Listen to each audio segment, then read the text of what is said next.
Bonjour chers auditeurs, ici Éric Lantier au microphone et bienvenue à ce tour d'horizon du 1er février 2019. Eh bien, aujourd'hui, il est question de l'avenir de nos enfants.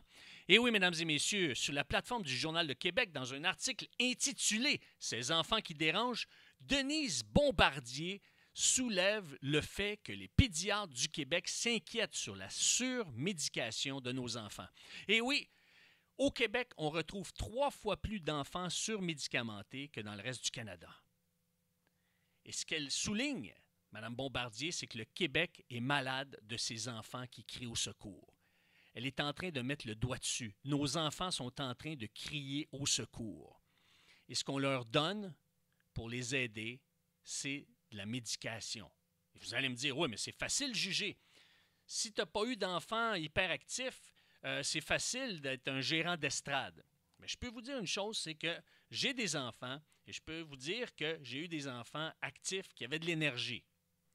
Et je peux vous dire, par-dessus le marché, que j'ai été enseignant et j'ai dû faire face à des enfants hyperactifs. Et je me rappelle très bien, c'est gravé dans ma mémoire, un vendredi après-midi, dans un petit village du Saguenay-Lac-Saint-Jean, où est-ce que j'enseignais, et cet après-midi-là, c'était la dernière période avant de finir la semaine.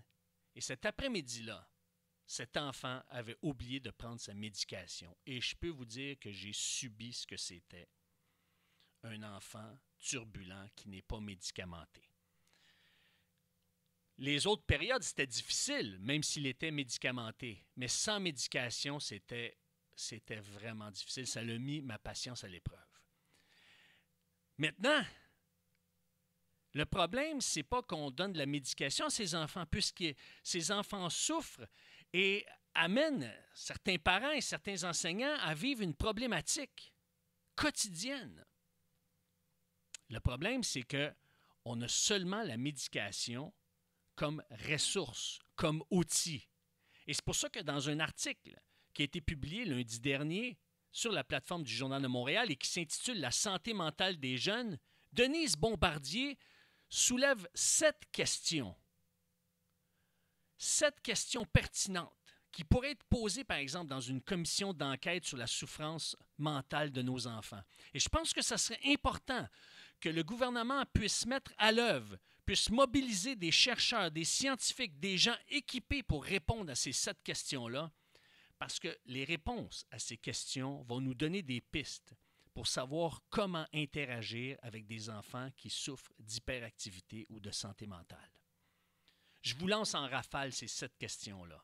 Et je crois qu'on a besoin de s'y poser, mais ça va exiger énormément de courage parce que ça va mettre le doigt sur certains bobos fondamentaux. Par exemple, est-ce que les Québécois veulent vraiment des réponses à cette plaie sociale qui a pris une ampleur à donner le vertige dans notre société éclatée? La deuxième question, est-ce qu'on peut s'interroger sur le bien fondé de placer en garderie un bébé dès les premiers mois de sa vie? Une autre question, est-ce vrai qu'un enfant peut s'adapter facilement? Est-ce qu'on prend pour acquis qu'un enfant s'adapte facilement? Une quatrième question qu'elle pose, qui veut s'interroger sur les méfaits des divorces sur les enfants, sur les familles reconstituées puis éclatées de nouveau? Et c'est sans jugement, c'est d'essayer de trouver des réponses puis voir comment on peut composer avec ça pour pallier aux réels besoins de nos enfants, à leur cri au secours, à leur appel au secours. La cinquième question qu'elle pose, c'est sur l'absence de présence de la famille éloignée. Est-ce que ça a des conséquences, des incidences quand les grands-parents sont loin ou sont peu rapprochés? Ça peut être physiquement, mais ça peut être relationnellement aussi.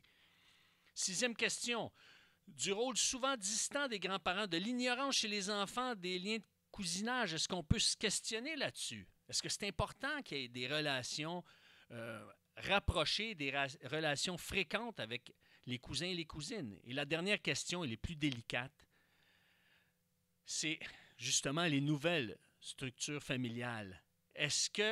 Quels sont les défis que posent, par exemple, les familles monoparentales et les nouveaux types de parentalité, par exemple, comme l'homoparentalité et tous ces thèmes qui sont tabous? Est-ce qu'on peut aller plus loin et tenter de trouver des réponses? Et je suis content que c'est Denise Bombardier qui pose ces questions-là Et j'espère que ça va faire écho au gouvernement du Québec et j'espère de tout cœur qu'on va voir un jour cette commission d'enquête sur la souffrance mentale des enfants parce que nos enfants sont en train de crier au secours. Mais puisque le temps file, mesdames et messieurs, eh bien, je dois vous dire merci et à la semaine prochaine. Au revoir.